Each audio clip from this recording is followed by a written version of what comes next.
Tired of screwing up, tired of going down, tired of myself, tired of this town.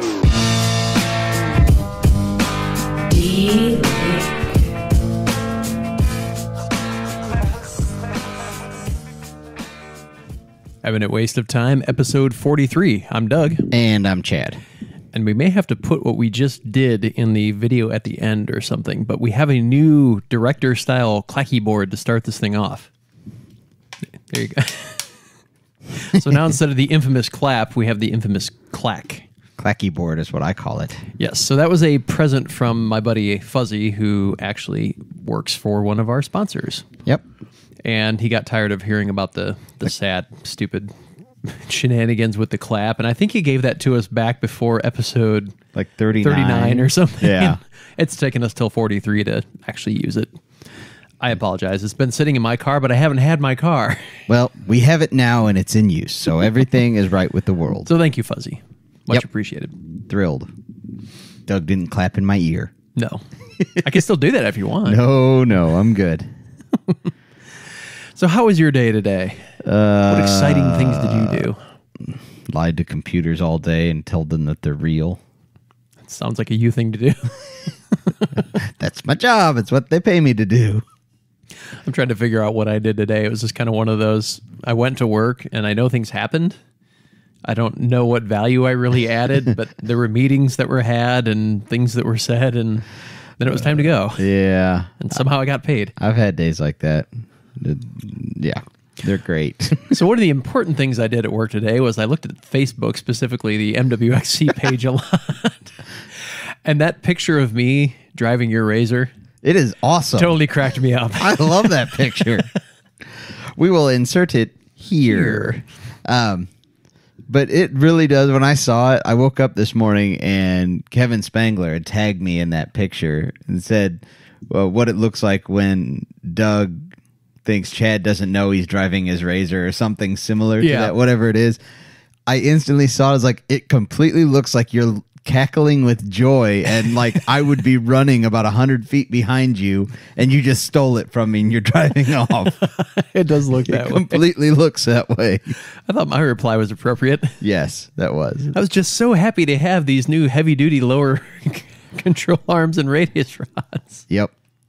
No, it was good. Penny got the picture like she always does and captures a moment like no one else can. Yeah, she does. There's so many from this weekend that I was just like, man, how does she do that? She takes so many pictures. So I will admit, when I go on vacation or when I go somewhere, I am absolutely horrible about taking pictures. For me to get pictures for Instagram and like Facebook posts and stuff, I have to legitimately remind myself all the time, take pictures, dummy, take pictures. Because I'll go somewhere and in my mind, I'm like, oh yeah, I took a bunch of pictures. And I get home and look and I'm like, I took 4. And I don't know why I always think I took more than what I did. I just don't. It just doesn't occur to me.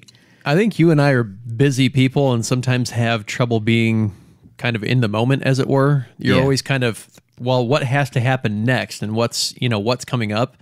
I think people like Penny are better at being in the moment, and so they see those things that this should, I could take this picture and it would make sense because they're actually there in that moment, and you and I just, we're always like, what's 3 things coming down the line, Right.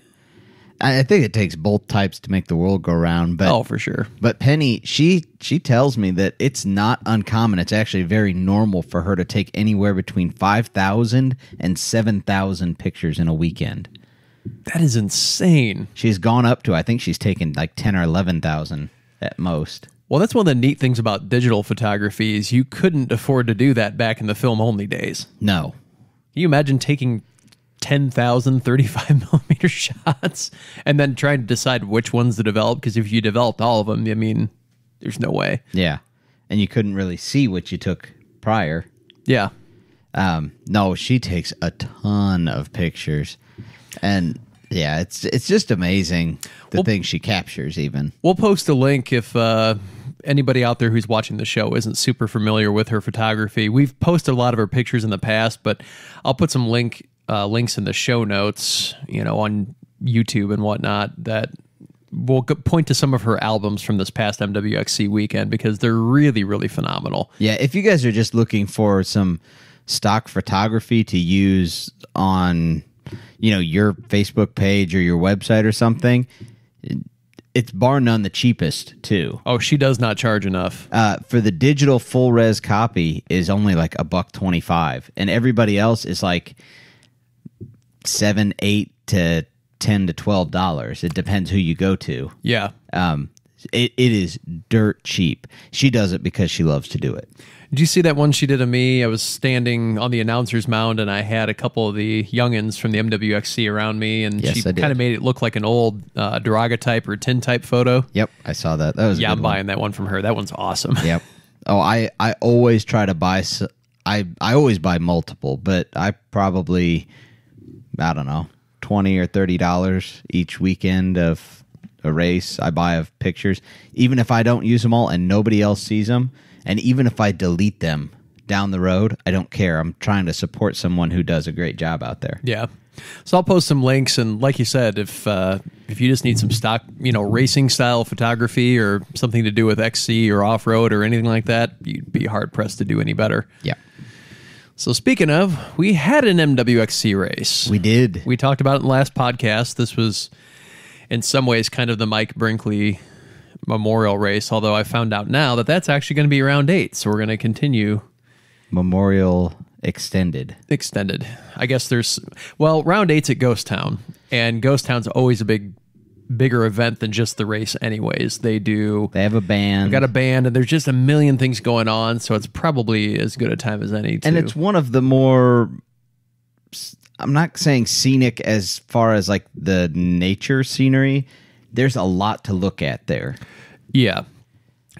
I think we've covered this before, but if not, it used to originally be a tuberculosis ward. And then after that was an insane asylum. And over the course of time, they'd built a hospital on the property, and there's an old water tower and an old power plant. And it is a really neat piece of property, very unique. It is completely isolated from the town that it's near. I mean, Yeah, it was its own town because it was oddly enough, tuberculosis. nobody wanted tuberculosis. Huh.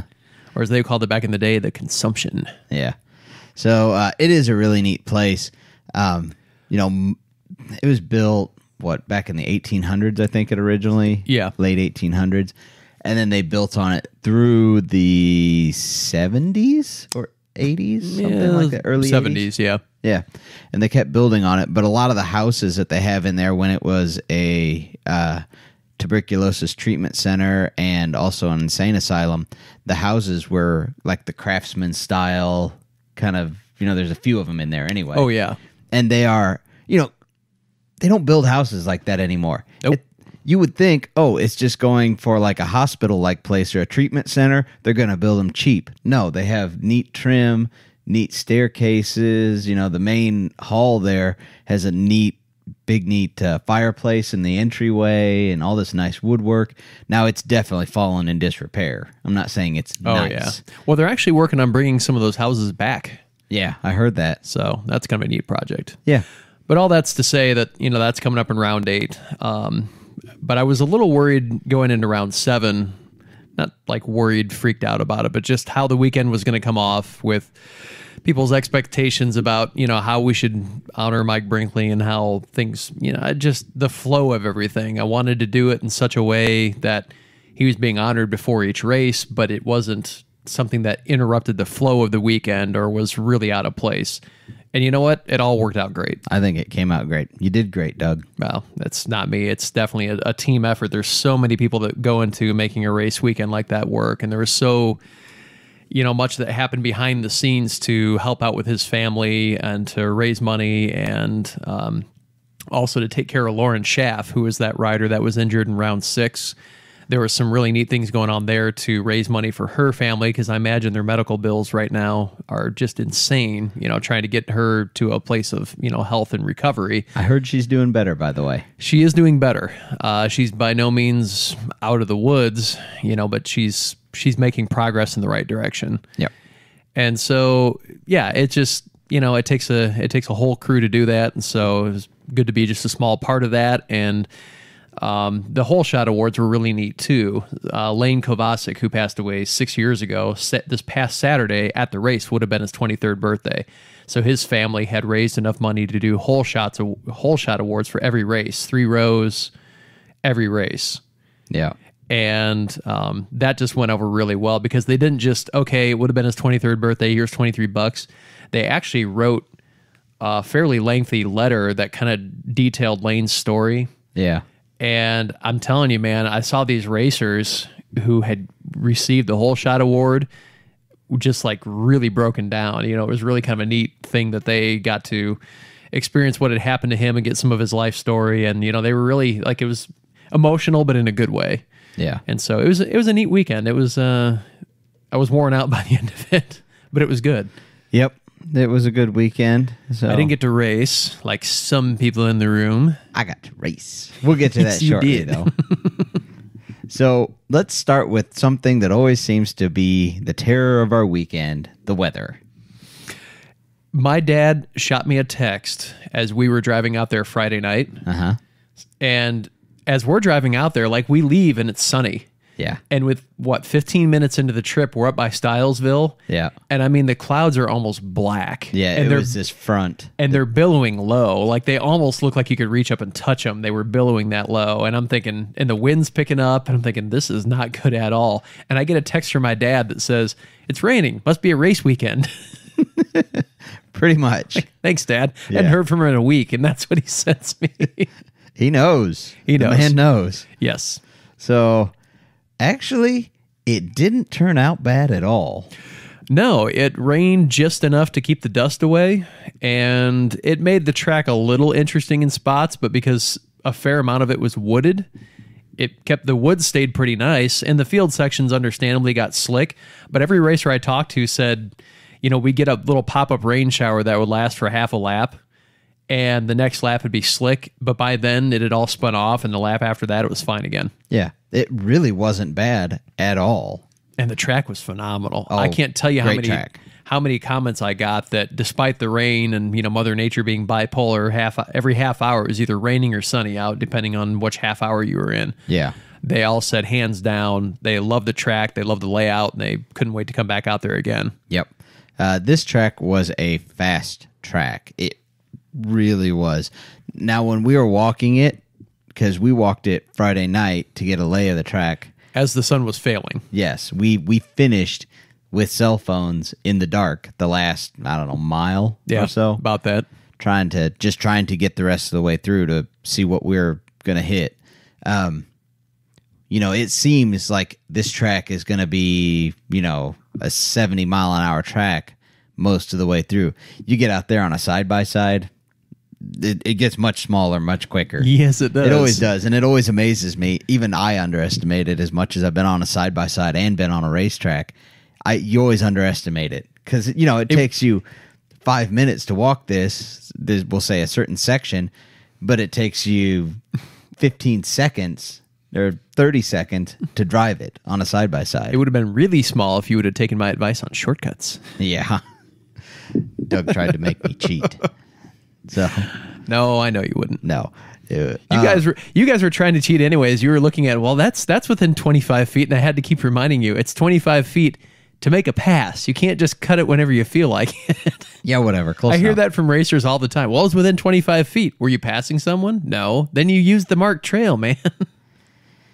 There was one spot where everyone ended up cutting. I mean, everyone, because Well, once the first one goes, nobody's going to take the long way.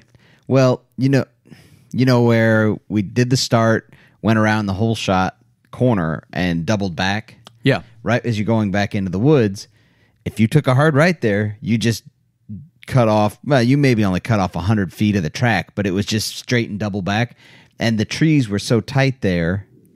We were rubbing on both sides. Oh, yeah. That wasn't a fun section. No, I mean, and it didn't change anything. No one was upset by it.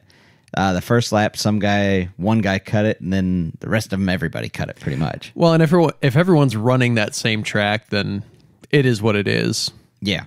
Other than that, man, the track was fast. Most of the woods was, at least in the back section, you could run really fast We even jumped in the woods to where we were probably off the ground a couple feet or 3 feet. Well, and it was wide back in several sections of the woods. I don't know if they were old fire roads or what they were, but you could have driven a Freightliner back there. Oh, yeah. They were big, which is why we weren't worried about jumping back there. I mean, your tires leave the ground in the woods. You better be sure there's no trees. Yeah, absolutely. We were probably going 40-ish when we were jumping. I mean, so we're in the woods. That's a clip. Yeah, that's moving. But no, the weather held great for us. We got rain. It rained on us a little bit when we started, but we probably got any real appreciable rain a half hour to an hour before. Yeah. The actual race started. And I got to ride with Barry Miller. I don't know if we told everybody that this podcast, but yeah, rode with Barry. That was great. We had some tire problems. He did blow one, but the others were too high of pressure, and he had someone tell him to run that, tire guy. Was he running, was it just new tires, or did he have like tire balls or spines in him? And he had new tires with tire spines. Okay. Because, the guy told him to run them at something like 20 PSI, which, man, that's hard. That's more than I run in my tires with no tire spines. Then you put tire spines in it, you kind of want them to touch that tire spine as they're going. Exactly. They didn't. And it was very telling because you were quiet for most of the race, which normally you're pretty communicative. Yes. I'll use a nice word.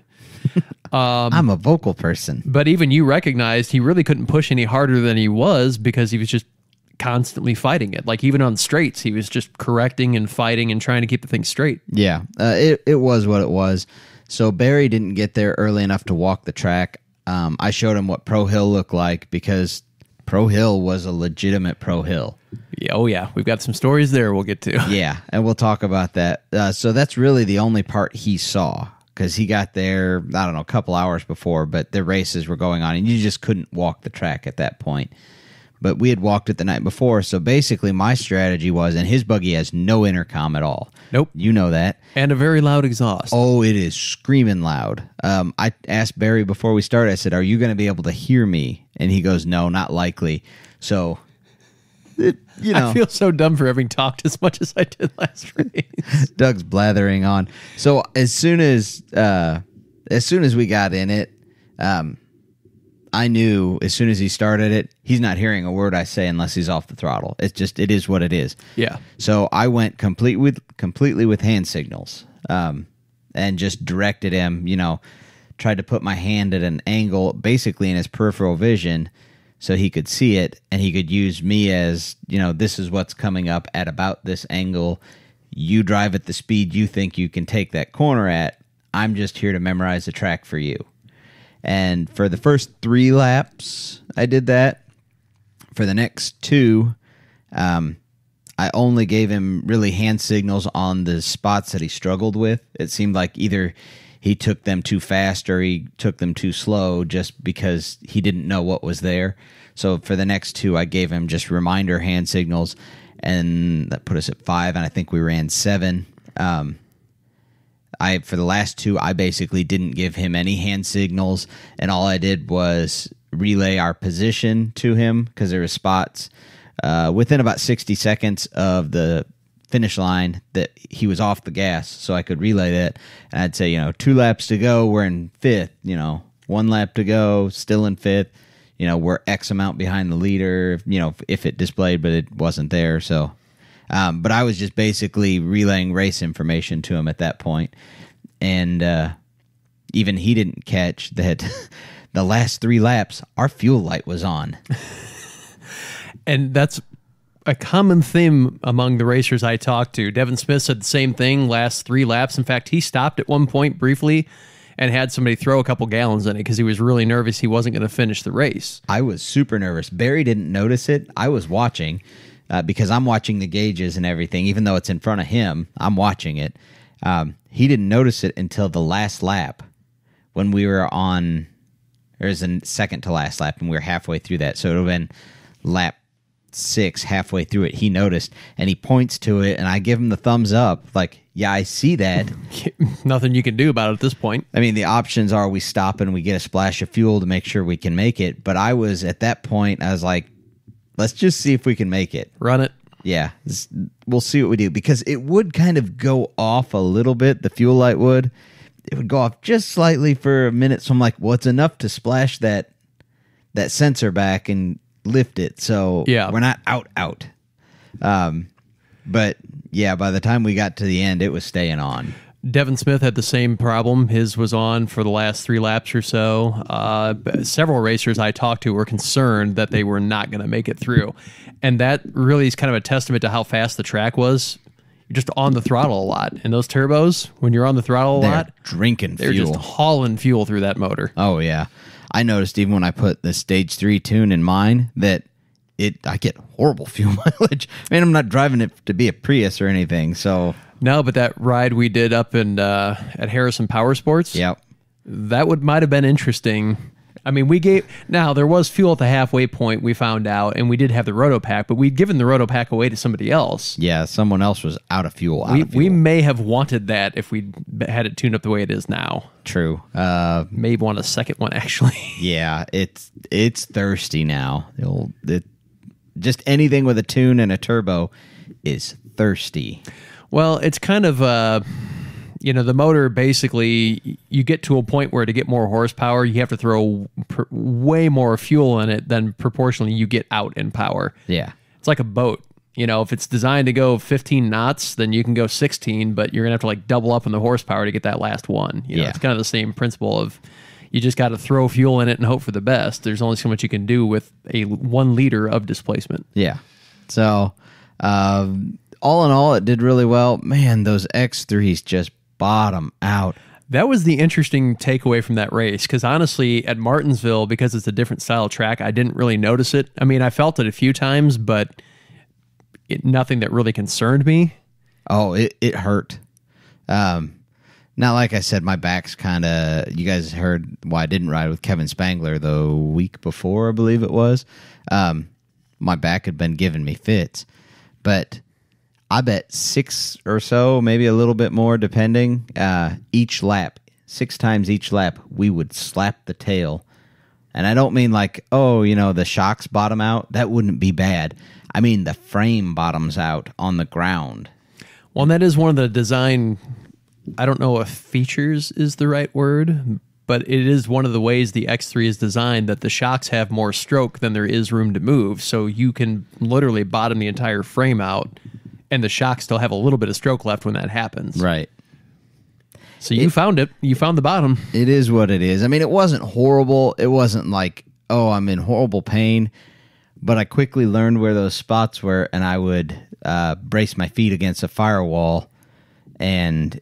as long as we weren't in the woods, I would kind of brace myself against the cage with my other hand to keep my butt up out of the seat so it didn't just stick the seat into my tailbone. And yeah, I could see that. I also, on the X3, I have to say, I love the fact that the floorboard has 2 foot spaces on the floor instead of the Razor. I love my Razor, but it's insanely dumb. They have one raised, like a dead pedal, is what we always call them, and the other one's like the normal floorboard is down here. Your feet are never level that way. It's just dumb. Yeah, no, I completely agree. I do like that, though. It is a nice setup. I was able to brace myself in it very well. Now, the thing I like about the Razor better is it has a handle, like a T handle in front of you. Yeah. Whereas the X3 only has it's almost like a shifter handle, but it's for your left hand there. It pretty much doesn't do anything. No, I didn't even use it. It's just in the wrong place. It just does nothing to hold me there. It was useless. Now, I think the factory X3 doors have a handle you can hold on to. There's nothing factory about these because it's all just cage. It's been welded in there with aluminum skin. So I didn't have anything to hold myself in with my arms. It was all just brace myself back with my legs. I avoided like the plague putting my hand on the cage to brace myself because it's a horrible idea. Don't do that if you treasure your fingers at all. Yeah. And Barry was not scared to bounce my side of the cage off stuff. Thanks, Barry. Better yours than mine. Well, most drivers do that. They tend to save their side and scrape the other. Well, you're further away. I mean, it's just a natural... you're only 3 inches away. On your side. On your side. On the other side, you're like, could be 3, could be 6, could be on it. Yeah. I'll wager I'm 3. And then you find out, no, you're actually right there. And there was nothing that happened. I mean, it's just it just bounced off of trees a little bit on that side, and it is what it is. But a couple other interesting notes. Matt Rowell ended up finishing first. He's in his X3, which he's done some mods to it, but it's not as extensively modded as one might think, especially for a racer that has his basically resume. I guess is the best word for it, because he's run a lot of different stuff, including Baja 1000, and the guy's a driver. I mean, flat out. He's a driver. And he ended up taking first. Basically, it was after things settled in after the first lap, he would come through first. John Barnes would come through second in his Razor. About 50 seconds behind. And then about another minute and change behind him would come Devin Smith. And that train just kept going. Who was in fourth? I'm blanking on the name. Oh, it's escaping me. Yeah, it's the dealership from... I'll think of it later. I'll think of it too. But he basically ran in fourth place. It was an X3, and he was the silver and gold one. Yeah. He had like the gold eagle on him. I'll open this up right now and see. But he basically finished in fourth place. And he ran in fourth place the entire time. And then you guys came through in fifth, and that was it. Matt Lithgow. Lithgow Motorsports. So he's from over in Illinois. Exactly. So that whole train continued. It's kind of amusing because nobody really made any time on anybody. Like, I kept watching lap times, and there's always the subtle variance. But it wasn't like, oh man, this guy's going to catch up and get around him. It was kind of the same spread almost the entire race. But the standout feature of that whole pack running around is... second place. John Barnes was in a 1000, not a 1000 turbo, a naturally aspirated XP 1000. Now, it's been modded. It doesn't, there's a lot of not stock about it, but still... there's no more not stock about his than Devin Smith's or... oh, yeah. It's been race modded just like any other, to the same extent that the other turbos out there have been. And he was holding his own in second place in a naturally aspirated 1000, which is... he wasn't being run down either. No. I mean, he was holding his own. Devin wasn't making any time on him. Yeah, it was pretty amazing to see. We got a bad start. Not a horrible start, just not a great start. Yeah. And like you said, once everyone kind of settled in, that's where we were. It's just like a merry-go-round. I could basically set my watch by when you'd come by. Yeah. And it kind of does go back to what we talked about, that you probably don't really need a turbo machine for cross-country style racing. There are spots where it'd be nice, but this is probably the fastest, most wide-open track we've ever had at an NWXC event. So if there was ever a race where you thought, man, I really need a turbo, it was probably this race. And I bet he did lose some on that very back wide open stretch. Oh, yeah. I mean, but he made it up in the woods. He was a good enough driver where he could make it up in the woods. Yeah.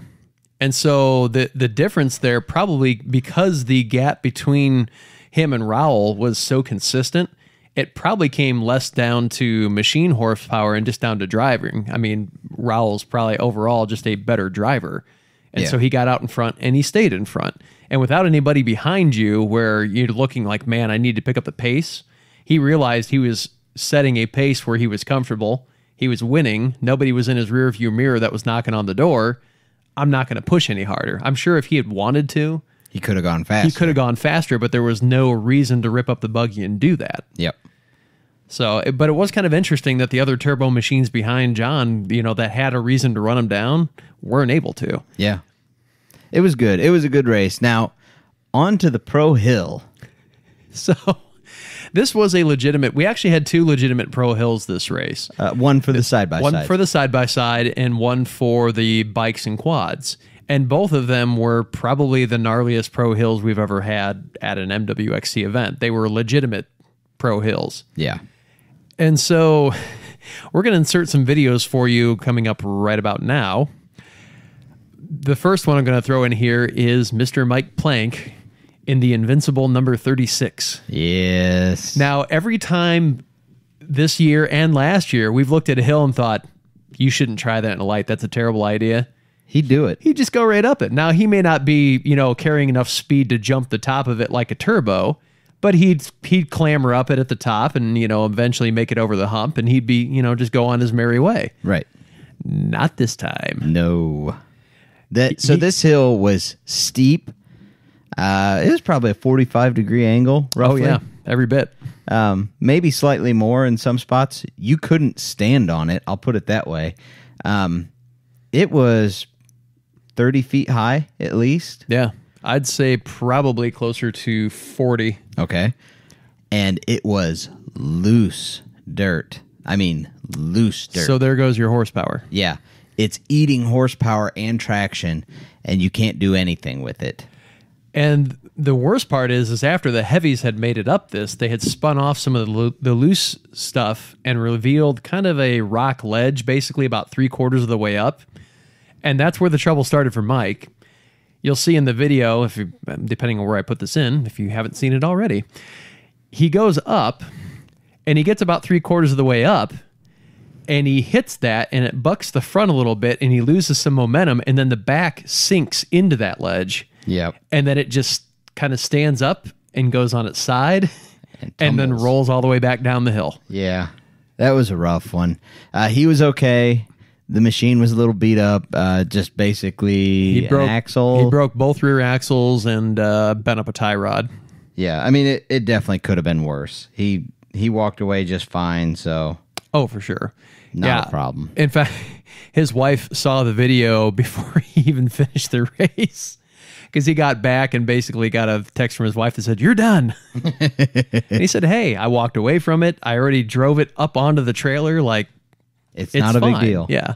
So this Pro Hill also, it saved you every bit of 30 seconds on the lap. And that's one thing most of the racers said about that Pro Hill and the Pro Hill for the bikes and quads. Yeah. They really liked the fact that the bypass cost you significant time. It wasn't just a challenge to get up the hill. If you took the bypass, you were going to eat some time. And that's what they like to see, because if you're going to challenge yourself to get up there, you should have some benefit to having made it, especially when they're that difficult. Yeah. Fully agree.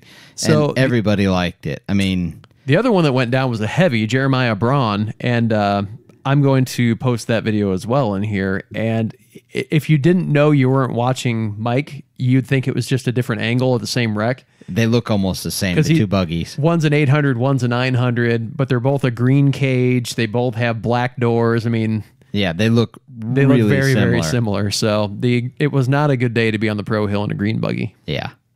Barry and I made it up just fine. They rerouted us from the right side line that we were taking to the left when Mike flipped because I thought it was going away. And even when they routed us to the left, we still took the right side one more time, and we just shot right up it. There was no struggling. There was no real problem. Now, what happened? One of the other things that happened this race is, I almost asked you a question without explaining this first. Ron Teague, yes, who we've talked about before, he had his little Razor 570 last year that, kind of like Mike Plank's, seemed indestructible, but unlike Mike's, Ron was, not fast out there. You can't be really that fast in a trail 570. Right. 50-inch width, there's just nothing happening. Right. He got rid of that, and I think we'd said before that he bought a CF Moto... It's a 1000. Yeah, the Z-Force 1000. So he swore he was not going to race it. He sold his 570 about 2-3 weeks ago. He raced it this weekend. He did. What happened? He disappeared. He ended up, I think he just pulled off. He was done. Yeah.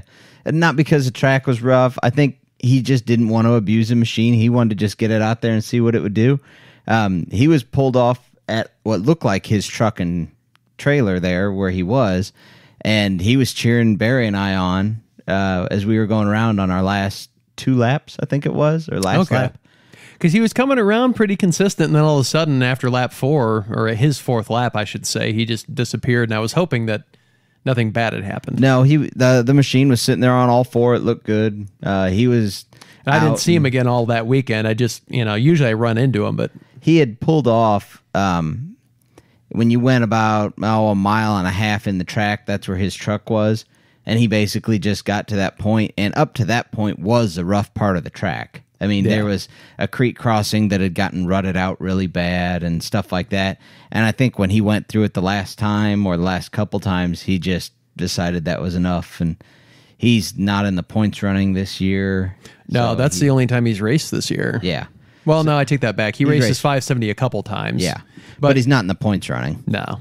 So he just pulled off, and he was just cheering everybody else on. And that's just Ron. I mean, he's just a great guy. He's super. He wants to be out there and just having fun with everybody else and whatever. So it was really good. And Sir Steve, he had belt problems again. He has clutch problems again. I feel bad for laughing, but it's horrible for him. We were talking late Saturday night after you left, and he said, "Man, I would gladly trade this rig, as nice as it is, for the reliability of the one I had last year." Yeah, pardon me, last year. Oh yeah, so I'll kind of outline his clutch and belt problems. He blew a belt this race, and kudos to him. He got wherever it was. He got back anyway, changed the belt, and still turned more laps. Yeah, he went back into the race, and because he was still leading in points, so if he finished ahead of the guy who was in second in points, if he turned one more lap, then he kept his lead, and that's exactly what he was able to do, was to keep his lead in points. And he got class overall. He got he's first overall and class overall leader. He's both now. Yeah. So he gained. He was persistent, changed the belt, and went out and turned another couple laps or a lap and a half or whatever it was. But so that was good. But anyway, so Steve's clutching woes. He has STM clutches, which are not cheap. If you guys go look at those, thousands of dollars. Yeah, be prepared to hold on to your wallet. So he has STM clutches.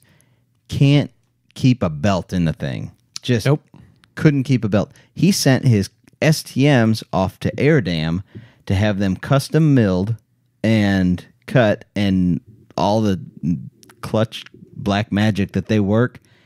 And he just got him back, and this is the first race on him. Still can't keep a belt in it. And this is a legitimate question for you. You've been in the back end of these a ton more than I have.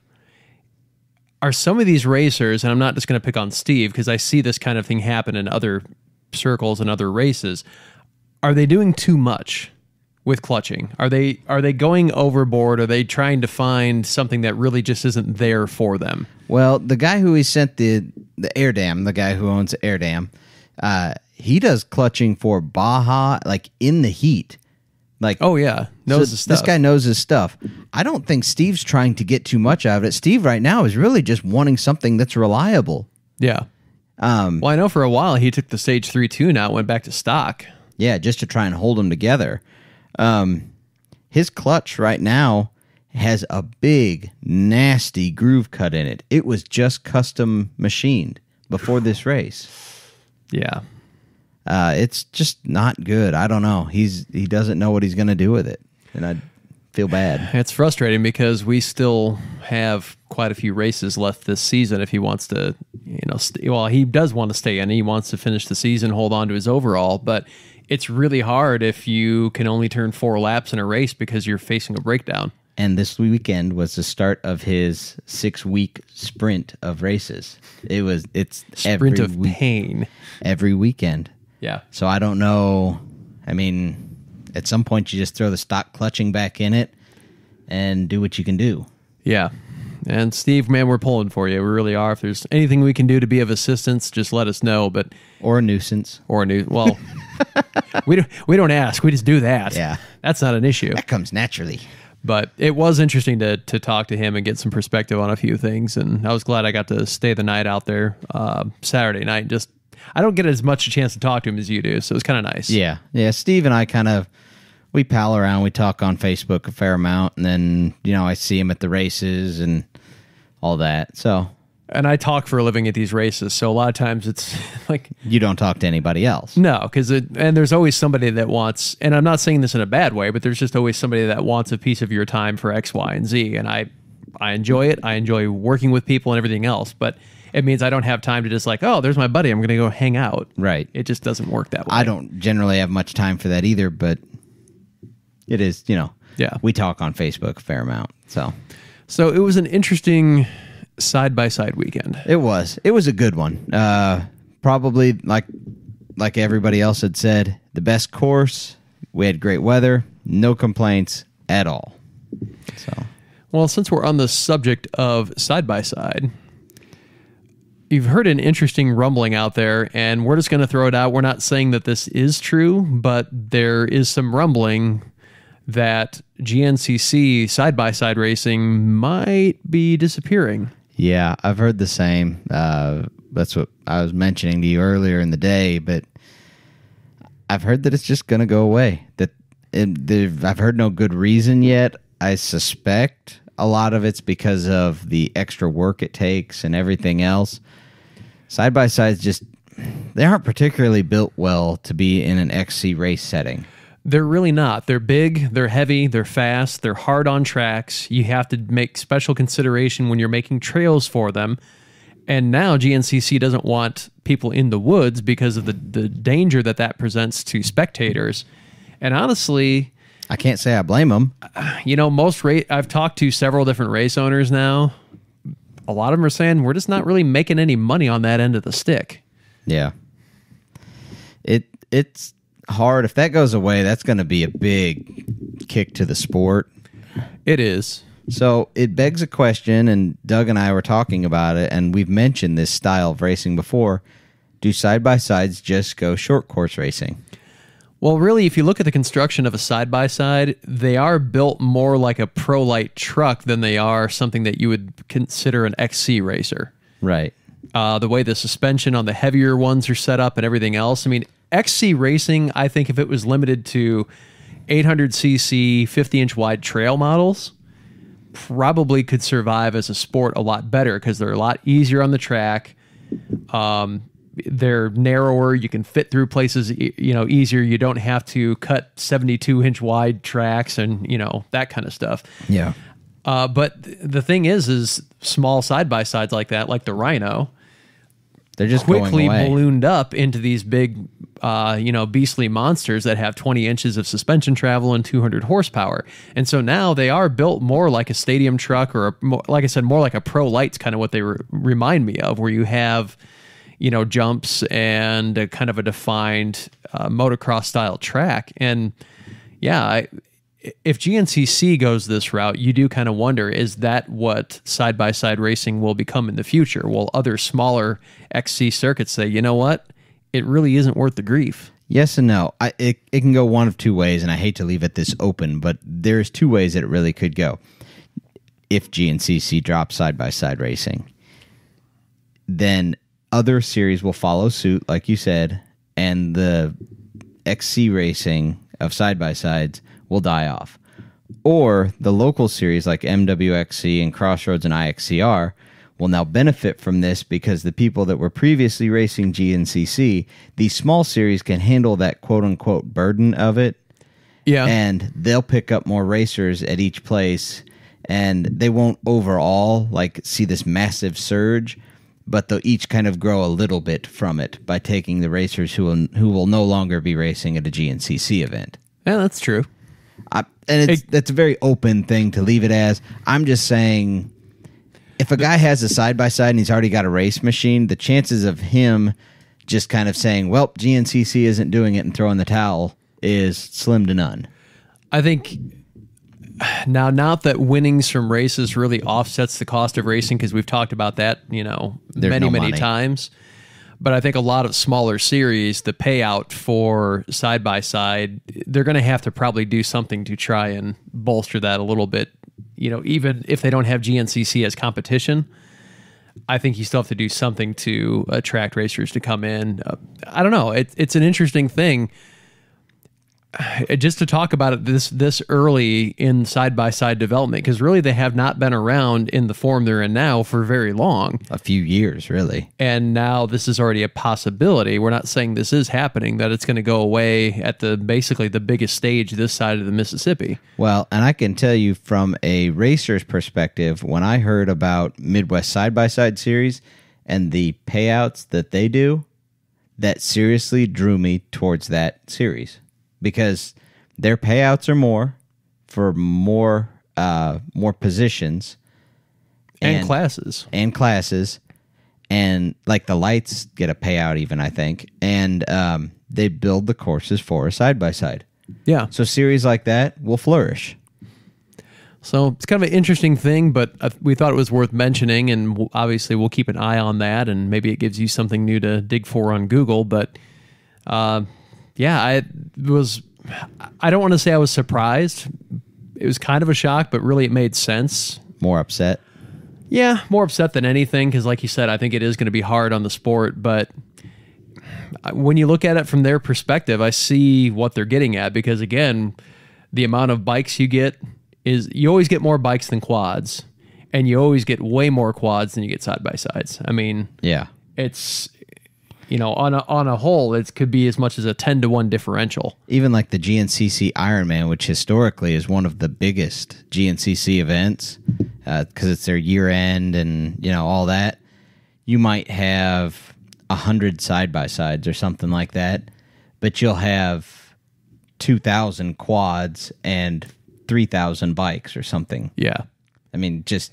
the numbers aren't the same. And GNCC is already down to, like, this year, what, five or six side-by-side races? They dropped a bunch from their, like, series. Just their side-by-sides aren't racing this round, or this round, or there's several. They just dropped them. So...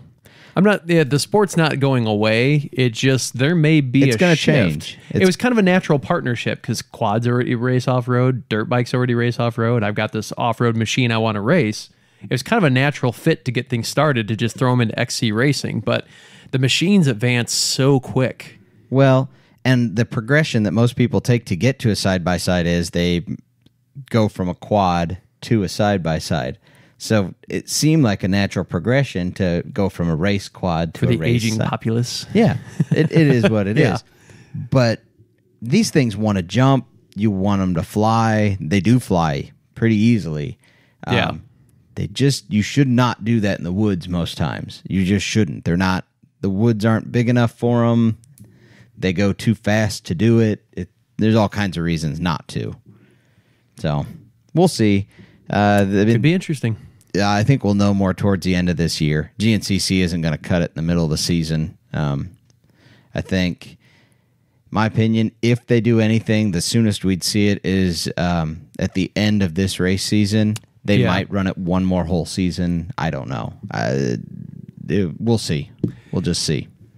Well, it's about time to move to the next phase of the show, but before we do that, I did want to give one more plug. We're not getting any money from this, so it's not really a plug, but just of interest to you side-by-side fans. So there is a show on the Discovery Channel called Twin Turbos. Yep. And basically, the only reason I'm mentioning this show is because in the very first episode, they talk about... side-by-side specifically, and they get one set up to go short course racing, and they show some of that. So I don't think it's going to be a main fixture on the show, and I've watched a couple other episodes of this particular season, and I haven't seen any other side-by-side references since. But if you watch the very first episode, so it's about you might recognize the name DeBerti. So it's about Brad DeBerti, who and his dad, they own a custom car shop, and they make big, wild, crazy creations and, the typical stuff that Discovery likes, big, flashy. Yeah. But he also really wants to race. They basically run this shop to make money to support his racing habit, which all you people who race... That's what racers do. Yes, you have to have some other job to support your habit. Yeah. So he started off in pro life, and the kid can drive. When he started out in pro life, he actually won his first several races. I mean, first place. And he had just come onto the circuit as a rookie. So he's got driving chops. He got into a really bad wreck. Somebody came up beside him in a jump, pushed him, rolled him. He ended up in the hospital for quite a while. And part of his road to recovery was he wanted to get back into driving. So they actually bought a YXZ, fixed it up to go short course racing, and that kind of got his feet wet back into racing again. And then from there, he progresses back into Pro Light in episode 2, I think. And then his goal is eventually to get up into NASCAR is really what he wants to do. Huh. So he's kind of, he admits he needs to sharpen his asphalt driving skills and everything else, but he can drive. It's not just talk. He can flat out drive. I'm going to have to check out that show. I haven't watched an episode yet. So if you hate the show, at least watch the first episode because it's kind of interesting to see how they build and change this YXZ and make it into a short course racer. And then he missed the time trial, so he actually took off at the back of the pack. Yeah. And worked his way all the way up to second and finished second. That's impressive. And the person who finished first, this gal she's a champion racer, probably owns the circuit more often than not, and she was like 25 buggy lengths out in front. Yeah. And so he didn't have enough time to catch her, but he worked his way through all these relatively veteran drivers. This was the first time he'd ever been in short course on a side-by-side. So interesting. Again, called Twin Turbos. If you have Motor Trend On Demand, which I've mentioned a few times, you can watch it on there. Sounds like a great thing to check out. So, are you ready for your trivia? Is it time for trivial things? It is time for trivia-like things. Not trivial, but trivia-like. It's trivial, just like this podcast. Whatever. This is important stuff. You'll know by the first question. Oh, boy. Are you ready? Do it. How many calories do the U.S. Postal Service stamps contain? Like when you lick it? Oh, I was like, who's eating stamps? Not eating the whole stamp. When you lick it? Yep. How many calories do you consume by licking a U.S. Postal Service? 0.03. 1/10 of a calorie. Okay, so I had 0.3. I was close. But you are still wrong. Yeah, because I've never really considered that as a thing. So if you're starving and you have a whole lot of stamps, start licking. I'd rather just die. All right, question number 2. Who was the first Beatles bass player? So it wasn't always Paul. That is true. It is not. I'll give you that much. It was not always Paul. I don't know. You're a music-y person. I know this sounds sacrilegious, but I'm just not a huge Beatles fan. I am not either. His name was Stu Sutcliffe. Okay, I recognize the name, so I know I've read it. I Yeah. couldn't think of it, but yeah, I recognize. So, yeah. Okay, question number 3. Elvis's manager, his name was Colonel Tom Parker, had an earlier act before Elvis. What was the act? Knife fighting monkeys. Nope, dancing chickens. I was remarkably closer than I thought it was. I would pay to see the knife fighting monkeys, though. Do you remember the Simpsons episode about that? Yes. Furious George. Yes. Nope, he had dancing chickens. I find that awesome. I wonder if that's where he got the Colonel bit. Well, he found himself a bigger dancing chicken. Yes, he did. Sorry, all you Elvis fans. Don't like him. Nothing is sacred here. Nope. Question number 4. Approximately how long is the Congo River? Very? Yes. In miles is. I don't know. I'll say 5,500. 2,900 miles. Okay. Not as big as I thought. But very long. That is very long. Holy That is a cow. very long river. There probably is no river that's 5,500 miles long. I wouldn't think so. I don't know. Well, maybe the Nile. I don't know. Oh. Okay. Question number 5. Who was the final act at the original Woodstock? The final act? No idea. I know some of them that were there. My mom was there. Was she? Yeah. Huh. Yeah, well, she was a total hippie. I guess I could see that. Yeah. Oh, yeah. Total. Take a guess. The final act? Yeah. One who closed it out. I don't know. I really don't. Not even a guess. Well, I know it wasn't. Okay, Janis Joplin. I know it wasn't her, though. Nope. Jimi Hendrix. He was the final act? He was. I wanted to say him, but I thought that wasn't right. So. I was kind of giving you a chance here because Jimi Hendrix is well known for playing Woodstock. Oh, yeah, but I didn't know he was the last act. Yep. Jimi Hendrix, final act of Woodstock. Well, now I know. Okay. Number 6. How old was Michael Jackson when he died? 51? 50. 50. Okay. That's very close. I'll actually give that one to you. It's Good. right around there. Wasn't it semi-close to his birthday? I don't know. Maybe that's why I was thinking that. I don't know. You couldn't tell by just looking at him, though. Good grief. There's jokes to be made here. I will You will refrain. Okay, question number 7. Instead of bombs, what did the British Royal Air Force drop on Germany in early World War II? Cow patties? No. Razor blades. Propaganda leaflets. Oh, yeah, that makes sense. That would have been awesome. Cow patties. Like, all the cow crap they could find is loading it up in planes and dropping it on them. Can we start another war so we can do that? No. Okay. Okay, but if it happens anyways, can we do that? Sure. Okay, question number 8. Who is credited with inventing the saxophone? I'll know it when I hear it, but I couldn't tell you. Adolf Sax. Yep. I knew I had heard it somewhere as one of those trivia bits my kids, I think, had told me, but I was like, yeah, sure. Yeah, That's not important. I'll never need that. Who's going to want that? Ha-ha. Okay, question number 9. Mickey's faithful dog, Pluto, was originally known by what name? He was not always Pluto. He wasn't always Pluto? No. Dog? No. Rover. Muttley? Rover. Rover? He was just Rover. Huh. Why'd they land on Pluto? I have no idea. I'm going to have to look that up now. Okay, question number 10, last one. You haven't done the greatest, Doug. I'm just going to tell you. No, you've mixed a couple of ones I probably should have known in there, but a lot of these are weird. Yeah, but I tried to give you some you knew. Oh, yeah. Or you would have at least a decent chance at. I bombed. Okay, question number 10. What is the alligator pear better known as? Wait, what? An alligator pear. Oh, like, okay. Like the food, not like a group of, or like two of. Like a pear, the food. Yeah. But it's a different thing. It's called an alligator pear. Oh, okay. Not like a pair of alligators. Okay, I was like, I don't know, shoes? Is that what you call a pair of alligators? Alligator? I don't know. I don't know. That's a singular alligator, right? Alligator pear. Yes, like I didn't know that was a thing. Pear. Pear. God, me, I didn't even know that was a fruit. Take a guess. What is it better known as? Yes, it's a common name. Pineapple. Nope. Avocado. Well, okay. Yeah, I could see that. Yeah.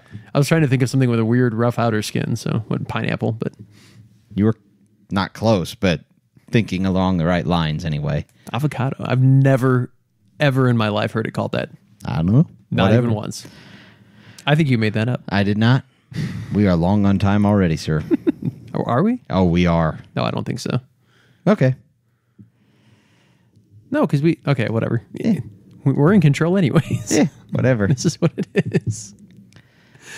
Okay, so if you're worried about that, do you want to do a stupid stuff with chat, or you want to just close the door? Let's on skip this it thing? and we'll save it because we got to go through that and take some off the list. And I don't know if we've done one or two of those, but I think we've done a lot of these. yeah, There's one on there. Yeah, I don't think we've done that one yet. we'll wait. We'll do it.